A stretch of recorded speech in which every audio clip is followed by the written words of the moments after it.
Goody once again. Welcome po muli. Welcome po sa ating channel, Eric Ambaking. For this video mga kapatid, ito po, ipagpapatuloy po natin ang paggawa ng pambot. Nasa pang-apat na part na po tayo mga kapatid. At ngayon po, itong matutunghayan natin ay ito pong aktual na pagdugtong ng pamaong. Kasi po, na-short po ng kaunti mga kapatid. Kung nakikita nyo itong tinuturo ko ngayon, yan po ay idinugtong na lang ni Papa kahapon at ngayon natigas na po ito. Kanya na pong nakortihan ng kaunti ang sa harapan at sa magkabilang gilid. At talagang ang kailangan po talaga dapat dito ayon sa kanya, yung in-order niya na kahoy ay yun pong 3x10. Ngunit ang binili ng may-ari ay 3x8 lang po ang sukat, kaya na-short ng konti. Ngunit ganun pa man, ito pong nakikita nyo ngayon, ito po ang isang teknik o isa pong paraan kung paano po idindugtong yung kahoy. Ito po, itong nilalagyan niya ng clamp, yan po ang kanyang idinugtong. Kinuha niya ito dito sa bandang ilalim at ginabas, pinorma at yan, idinugtong. Dalawang dugtungan na po ang nangyari mga kapatid. Kasi short ng kaunti dito sa gagawing sa paglalagyan ng batsula. At ito po, kanya na pong pinako. At sa ngayon, kanya pong kinukunan ng sukat yung gagawing parka o yung plywood. Sa pagkakataong ito mga kapatid, matutunghayan po natin kung paano ang paglalagay ng parka. Yung ginagawang bungbong o dingding ng ating ginagawang pambot. Pasensya nga po pala mga kapatid kung nakikita nyo ngayon o kung naobserbahan nyo, wala pong ibang, hindi po natin naririnig yung aktual na busis ng mga ginagawa ni Papa kasi nawala po ang sounds nito mga kapatid nung kasalukuyang nagre-record ako. Saka ko palang nalaman na wala palang sounds nang magsimula na ako mag-edit. Kaya pasensya po, ngunit ganun pa man, akin pa rin itinuloy ang bidyong ito kasi hindi na po ito pwedeng balikan. Kasi ayun nga, naidugtong na ang parka o yung bungbong o plywood na ng pambot. So, kung nakikita nyo yung mga kapatid, itong slot na to, yung ginawang slanting na cutting ng ating parka. Ito po mga kapatid, ito na po yung sinasabi ko dati noong nakaraang part na ito po ang magsisilbing parang space po ng ating epoxy. Kumbaga dito po yun, dyan po sa cutting na ibinaon dito sa parka at dito sa kasko at saka sa pamaong. Kumbaga itong epoxy na ito mga kapatid, itong mga epoxy na ito, yan, magkukumpulan po dyan at talagang malalagay po sa slot ng bandang dito. Yan, kung nakita nyo dito po yan, yan po ang magiging parang seal ng ating pambot para hindi pumasok yung tubig. Yan, kasi naka-slant po yan at dito sa guhit o sa forma ng ating pamaong at sa kasko yan, kung nakikita nyo yung parang L na naka-slant dyan, magkakaroon po ng space para sa epoxy na talagang nagbibigay seal sa gagawing pambot. So sa ngayon yan na po, pinupuno na po pati tuktok at saka yung segunda batsu. Liban sa pako, yan po ang isa rin sa nagbibigay pundasyon sa parka para hindi madaling masira at nagdadagdag tibay. Kasi may papakuan pa yan, tapos may ganyan pa, may kasama pang epoxy. Talagang makikita natin ang tibay. Talagang epoxy po ang isang nagbibigay tibay po sa mga pambot mga kapatid. Sa kagaya nitong mga pambot na gawa sa kahoy, liba na lang sa fiber kasi chemical na po ang nagbibigay tibay nun. Pero sa ganitong klaseng pambot, ito lang ang epoxy at pako ng ating parka. Ito po mga kapatid, ito na po yung sinasabi ko dati noong nakaraang part na ito po ang magsisilbing parang space po ng ating epoxy. Kumbaga dito po yun, dyan po sa cutting na ibinaon dito sa parka at dito sa kasko at saka sa pamaong. Kumbaga itong epoxy na ito mga kapatid, itong mga epoxy na ito, yan, magkukumpulan po dyan at talagang malalagay po sa slot ng bandang dito. Yan, kung nakita nyo dito po yan. Yan po ang magiging parang seal ng ating pambot para hindi pumasok yung tubig. Yan, kasi naka-slant po yan at dito sa guhit o sa forma ng ating pamaong at saka kasko yan. Kung nakikita nyo yung parang L na naka-slant, dyan magkakaroon po ng space para sa epoxy na talagang nagbibigay seal sa gagawing pambot. So sa ngayon yan na po, pinupuno na po pati tuktok at saka yung segunda batsula o yung clarete, nilalagyan na po ng epoxy para sa ganon tuloy-tuloy. At liban sa pako, yan po ang isa rin sa nagbibigay pundasyon sa parka para hindi madaling masira at nagdadagdag tibay, kasi may papakuan pa yan, tapos may ganyan pa, may kasama pang epoxy. Talagang makikita natin ang tibay. Talagang epoxy po ang isang nagbibigay tibay po sa mga pambot mga kapatid, sa kagaya nitong mga pambot na gawa sa kahoy. Liban na lang sa fiber kasi chemical na po ang nagbibigay tibay nun.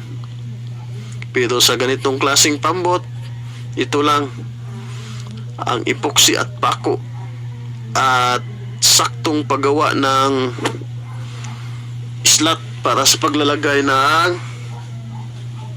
parka. Kung gusto nyo makita kung paano ang ginawang pagtabas at paglalagay ng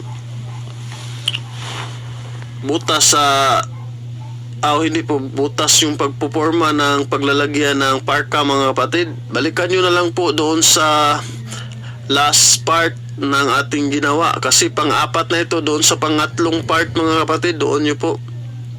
Kung sa ngayon lang kayo nagawi at nakapanood dito mga kapatid, mahaba po kasi ang vlog na ito mga kapatid. Talagang ibinigay ko po dito ang kabuuang detalye kung paano ang paggawa ng pambot.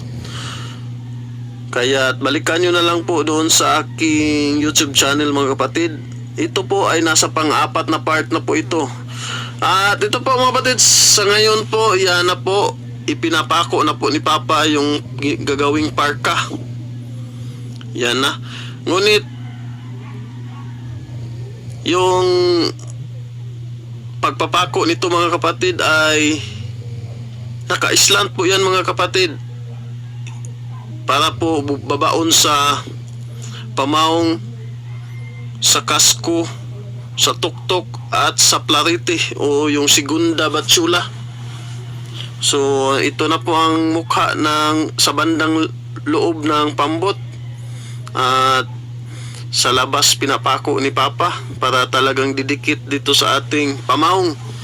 Kung nakikita nyo mga kapatid, yung hinahawakan ngayon ni Papa, yan po ang tinatawag na pamaong. At ito na po, kung nakikita nyo, ganyan lang po ka lagka o ang distansya ng pako na ginagawa mga kapatid. Yan. Pero ang mahirap lang sa pagpako niyan mga kapatid, kasi naka-slant siya, hindi siya tuwid. Pinapa-slant po para talagang babaon doon sa kasko at sa kasko, pamaong. Diyan po yan. Kung nakikita nyo po, mukhang mahirap pukpukin kasi nga naka-slant. Yan. Para po siyang lalaban.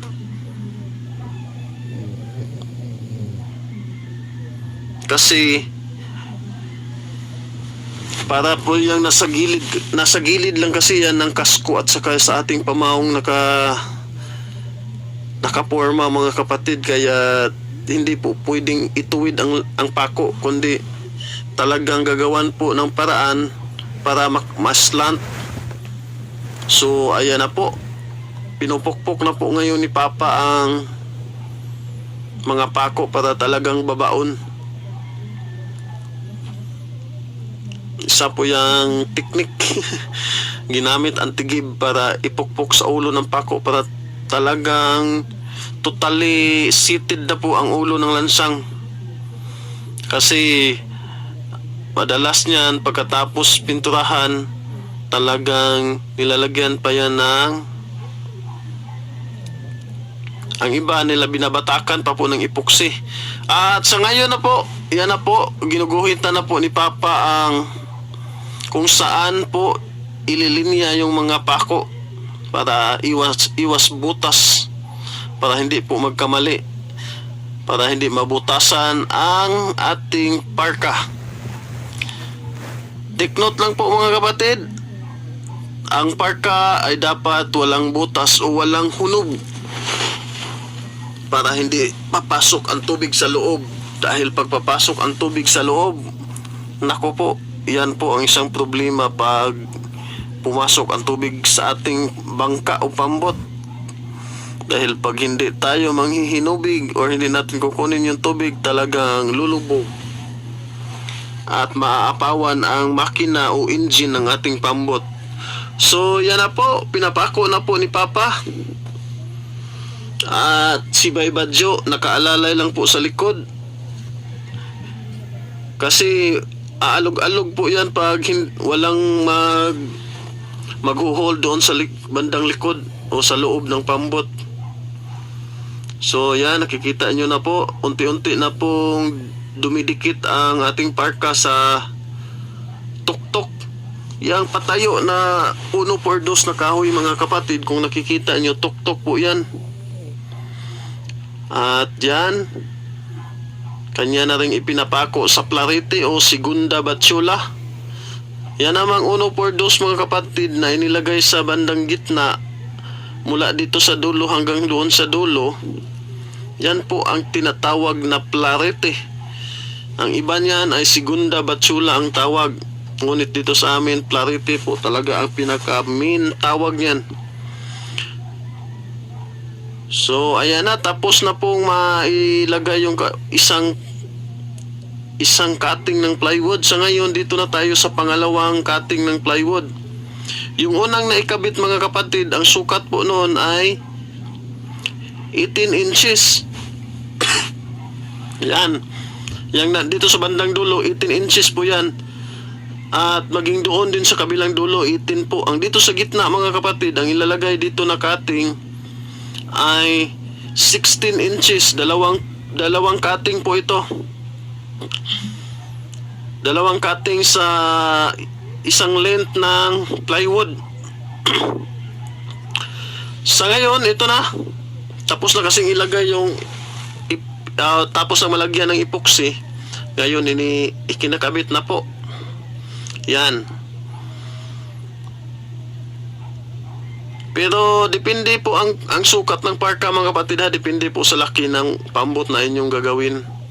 Ngunit ang pambot na ito ay nagkaroon lang ito ng lalagyan lang ito ng parka na sa gitna na 16 inches ang cutting. At sa unahan at sa bandang likod ay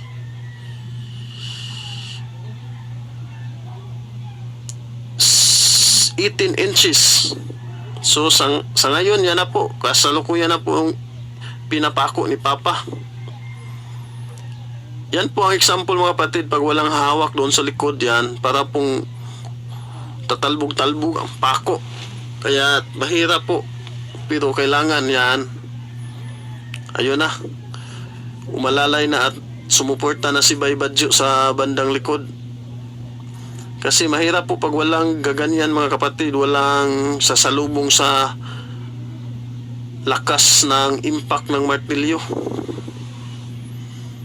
So ayan na mga kapatid, naikabit na po ang dito sa bandang side.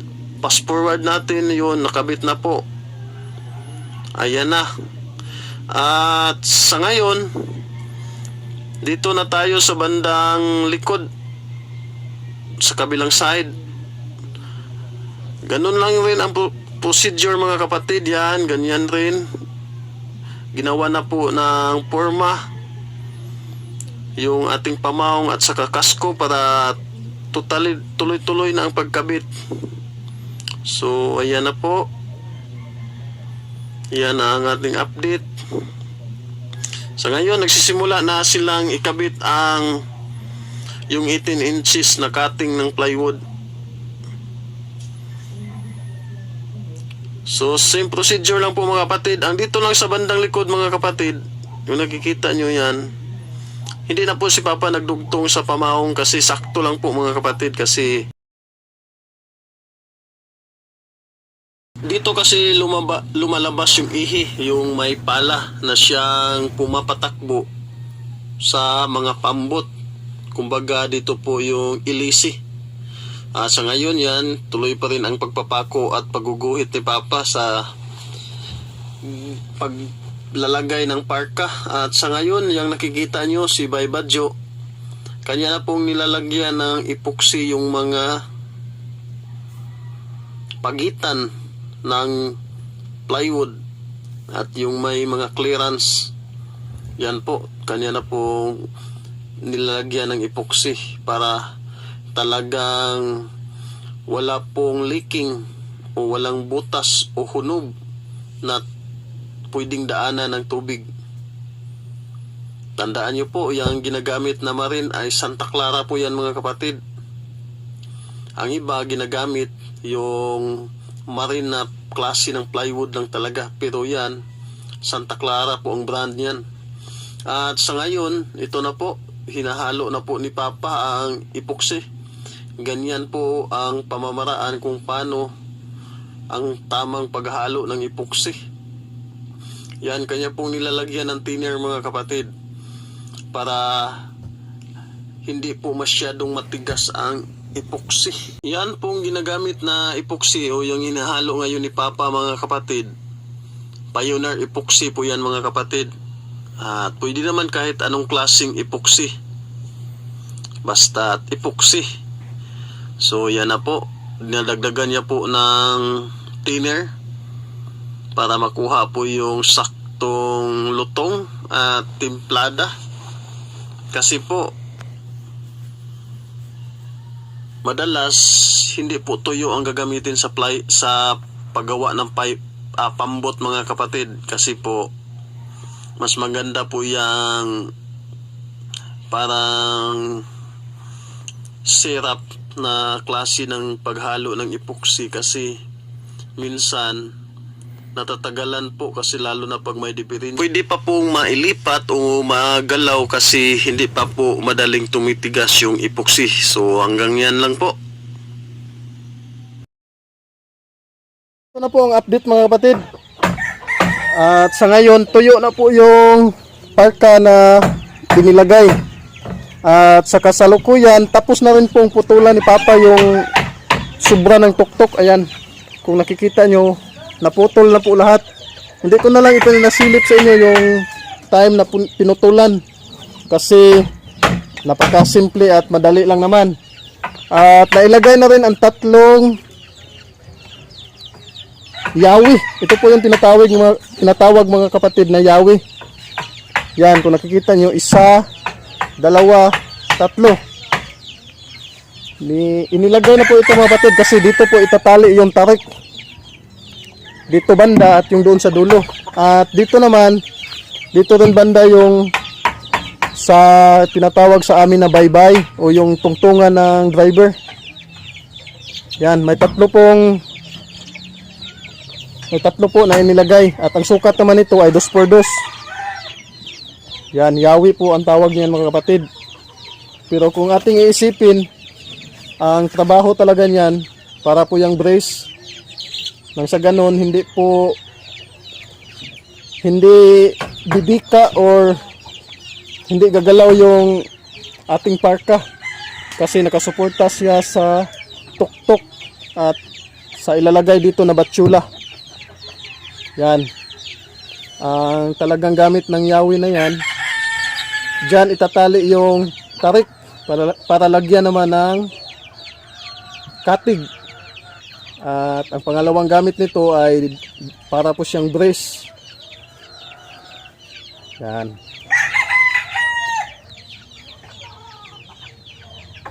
So ayan na po muna mga kapatid, nasa pang-apat na part na po tayo sa paggawa ng pambot at kung nakikita nyo, yan na po.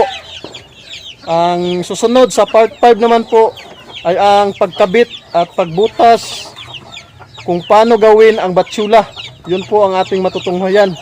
At sa mga bago pala at ngayon lang nagawi sa aking channel, sana huwag niyong kalimutang mag-subscribe, i-click ang bell button para manotify ka ni YouTube sa tuwing may bago akong upload. So hanggang dyan lang muna mga kapatid at abangan nyo po ang kasunod or kadugtong nito. Talagang napaka-excited nito lalo na sa gustong matuto kung paano. Kumbaga yan po talaga ang pinaka-purpose ng vlog na ito mga kapatid. Yung matuto tayo, makakuha tayo ng idea. Kung hindi man ito sakto mga kapatid, kumbaga makakuha tayo ng basic. Yung basic ang pinaka-importante.